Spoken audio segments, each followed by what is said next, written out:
Sekarang kita akan membahas beberapa contoh dari supply chain. Contoh pertama adalah pada sebuah kedai atau warung minuman jus buah.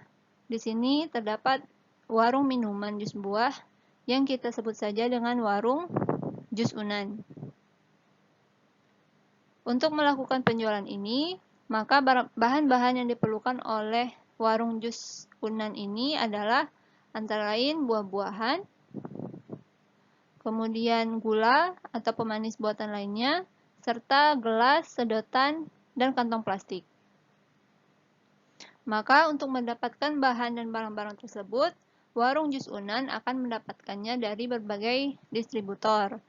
Buah akan didapatkan dari distributor buah, kemudian gula akan didapatkan dari distributor gula, kemudian gelas plastik akan didapatkan dari distributor gelas plastik. Bahan-bahan dan barang tersebut kemudian akan diolah menjadi sebuah minuman jus buah segar yang kemudian akan dijual kepada konsumen. Contoh selainnya adalah supply chain pada pabrik. Nah, di sini kita akan membahas tentang sebuah toko, yaitu toko Walmart. Walmart adalah sebuah supermarket yang menjual berbagai macam produk. Salah satunya adalah deterjen. Untuk mendapatkan produk deterjen ini, maka konsumen atau pelanggan akan mendapatkannya dari Walmart Store atau toko Walmart. Kemudian toko Walmart ini akan mendapatkan stok deterjen dari DC atau Distribution Center. Kemudian DC ini akan mendapatkan deterjen dari pabrik. Salah satunya adalah pabrik P&G atau pabrik pembuatan deterjen lainnya. Nah, untuk membuat deterjen tersebut, maka pabrik P&G membutuhkan berbagai macam bahan, seperti pektif, kemudian plastik, kemudian juga bahan kimia lainnya. Masing-masing bahan ini didapatkan dari pemasok yang berbeda. Misalkan pektif dari Pektif Corporation, kemudian plastik dari plastik producer, kemudian chemical manufacturer dari bahan kimianya dari chemical manufacturer. Kemudian bahan pektif yang dari Pektif Corporation akan didapatkan dari paper manufacturer.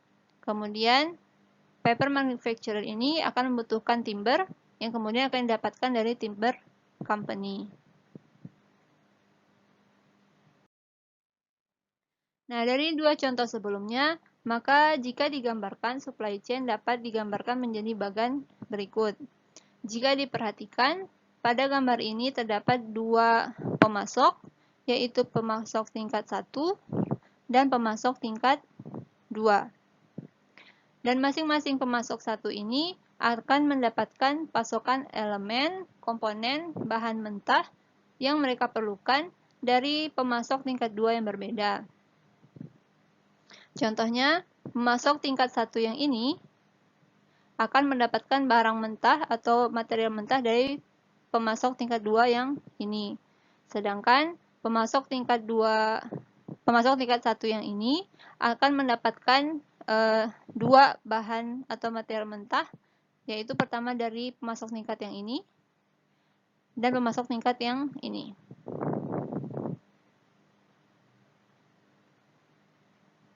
Dan jika semua bahan yang diperlukan telah sampai di pabrik, maka bahan-bahan tersebut akan mendapatkan penambahan nilai untuk diubah menjadi produk yang dapat digunakan oleh konsumen. Kemudian dengan bantuan distributor, produk tersebut akan didistribusikan kepada berbagai konsumen.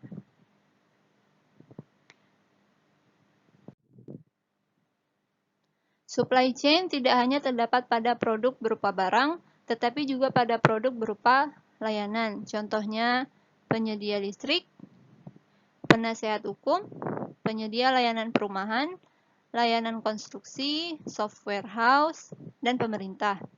Contohnya adalah penyedia layanan listrik, misalkan PLN. PLN untuk menyediakan listrik kepada masyarakat, maka mereka membutuhkan peralatan seperti tiang listrik, kabel, dan peralatan lainnya.